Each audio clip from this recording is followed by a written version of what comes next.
A year ago, I reviewed the AOC24G2U, a Full HD IPS panel with 144Hz, and I found it to be an absolutely incredible budget monitor. Now over here and behind me, I've got the Acer Predator XB253Q, which essentially on paper is very similar to the AOC monitor I previously reviewed. Apart from the fact that it also has HDR compatibility, so it has display HDR certification.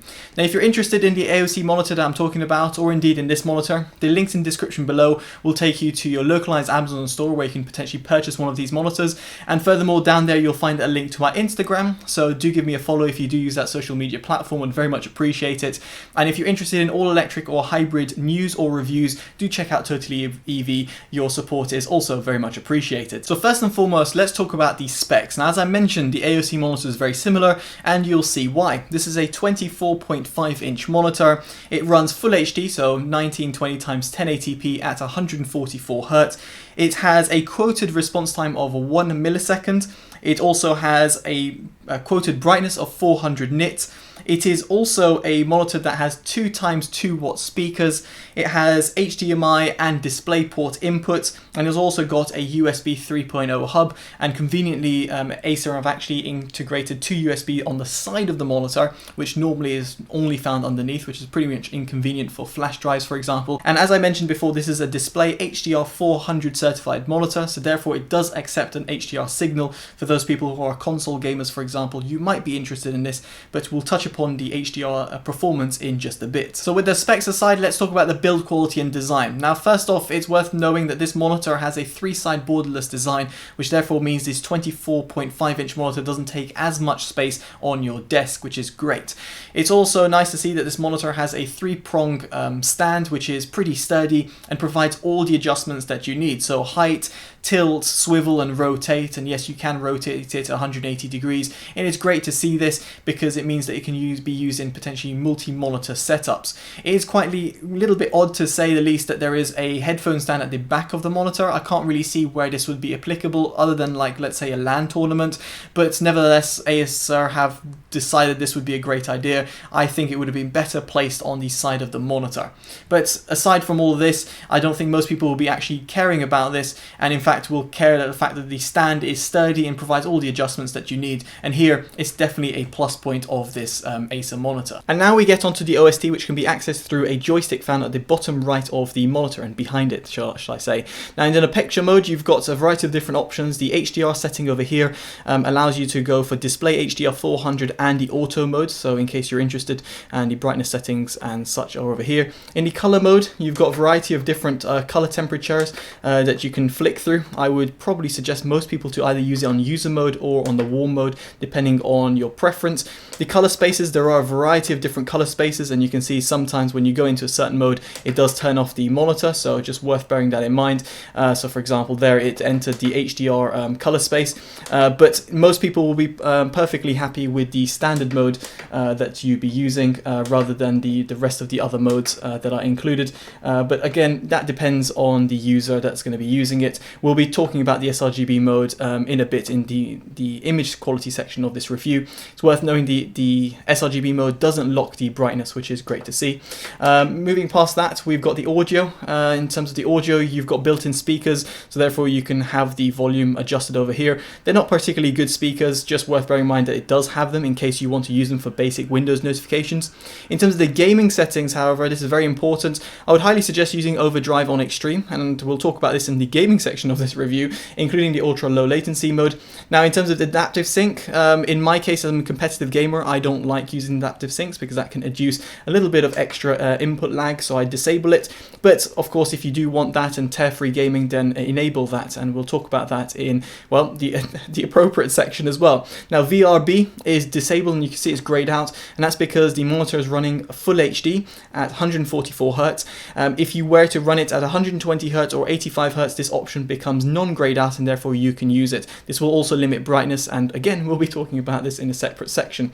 The OSD can be customized over here, and in terms of the system setups, the most important one is probably the hotkey assignment, which you can adjust the quick access buttons on the side. So if I were to press here, you can see brightness and overdrive that can be accessed through the hotkey assignment section. And other than that, there's not really much else to go through on the OSD. Now, OSD aside, as you might have noticed if you watched that segment, is the fact that it does have a dedicated sRGB mode. As a result, to test its image quality, I logged the monitor in its sRGB mode and cranked up the brightness to 100% to see how it would perform. Here, in terms of its sRGB gamut coverage, it hits 98.6% and a gamut volume of 115.5%.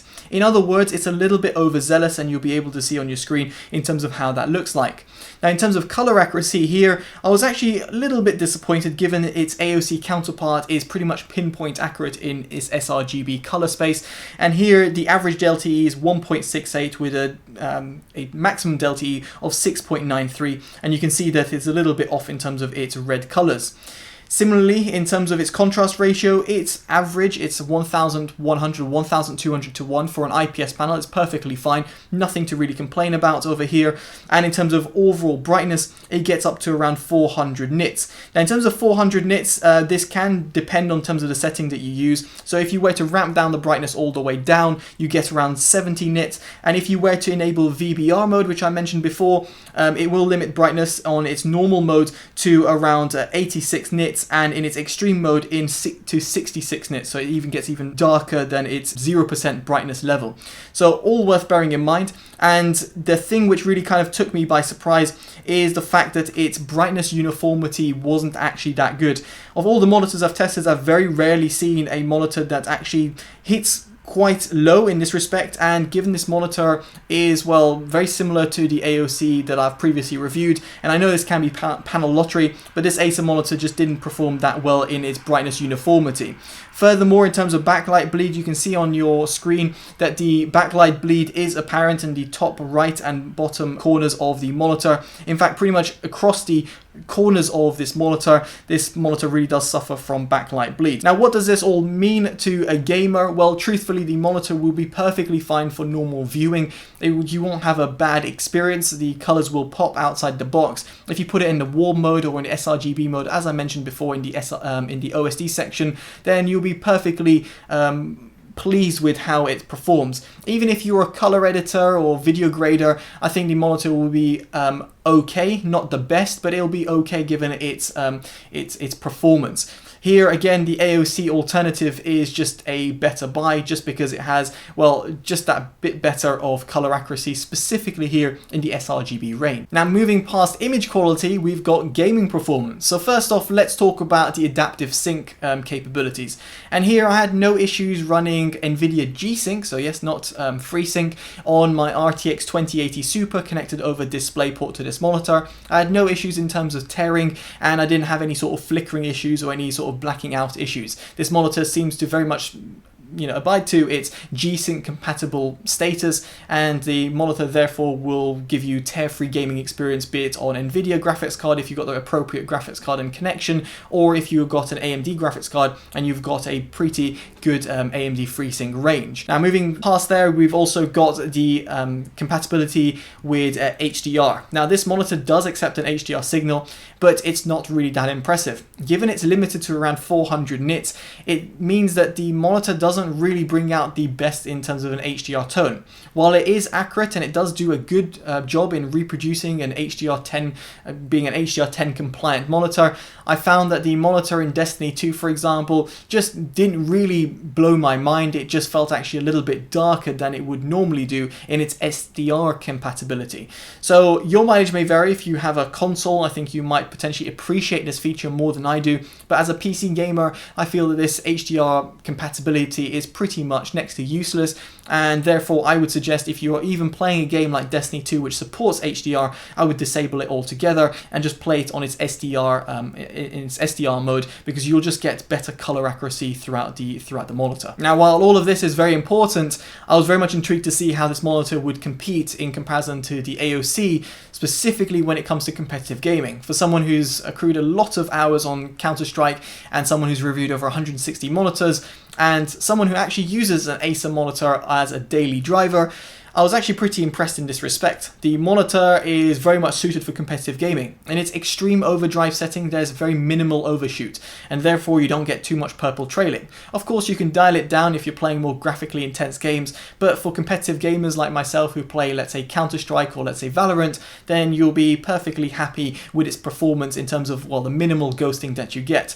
In terms of its input lag, it's extremely good over here, but that is only if you do enable that low input lag mode on the OSD section. If you were to disable it, you do feel a slight difference in the input lag being slower. I'm not sure if it's placebo or not, but potentially due to the amount of experience I have when it comes to gaming and furthermore reviewing monitors, I do notice a difference between the mode being on or off. So I'd very much suggest leaving it on no matter what game you're playing, to be quite honest with you. As for the VRB mode, this will be applicable if you want to reduce like the motion blur, but at the sacrifice of the overall brightness of the monitor. In my case, I think it's a little bit too dim in terms of playing it with VRB mode, but of course your mileage may vary. You might disagree with me and you might actually prefer to use it with it on. What I'm trying to say over here is that the gaming performance, specifically when it comes to competitive gaming, is extremely impressive, and this monitor is very much likable to the AOC monitor, whereby I could see myself competitively gaming on this monitor without any issues and would be very much pleased with the experience that I'm getting. So what is my take on this Acer monitor? So while it might not have the best image quality or the backlight bleeds that I was expecting from a monitor of its class, it also does support HDR, which might appeal to certain consumers, and furthermore has actually got supremely good gaming performance.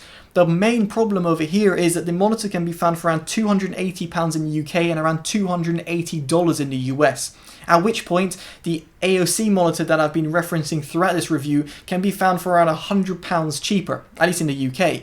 At which point, it's a no-brainer that you should get the AOC monitor instead, unless you really want its HDR performance, at which point I would recommend a different monitor altogether. In fact, at this price range, you might even want to consider Acer's Nitro VG271 or 270UP, which is a 1440p monitor, and it runs 144Hz and it's got a fantastic IPS panel. So what I'm trying to say over here is that I can't quite see why you'd get this monitor when you can get either the Acer Nitro monitor, which doubles and ups the resolution and therefore provides a far better overall gaming or even multimedia experience, or you could save yourself a substantial amount of money and get the AOC alternative instead, which just is a better performer, or in some cases in terms of gaming performance is absolutely identical, apart from the fact that it doesn't have its HDR certification. So that's just my honest take on it, and that's my honest suggestion. Let me know in the comments below if you've got any questions. I'll try and answer them to the best of my knowledge and best of my ability. And of course, feel free to suggest me monitors to review. I try my best to review as many as I can and request them from manufacturers such as Acer. So that's pretty much it. Hopefully you've enjoyed this review. If you do like this type of content, make sure you give it a like. Subscribe to see more honest, unbiased content from myself. And of course, favorite and share has always helped the channel grow. Alright guys, I've been Totally Dubbed. Take care and bye-bye.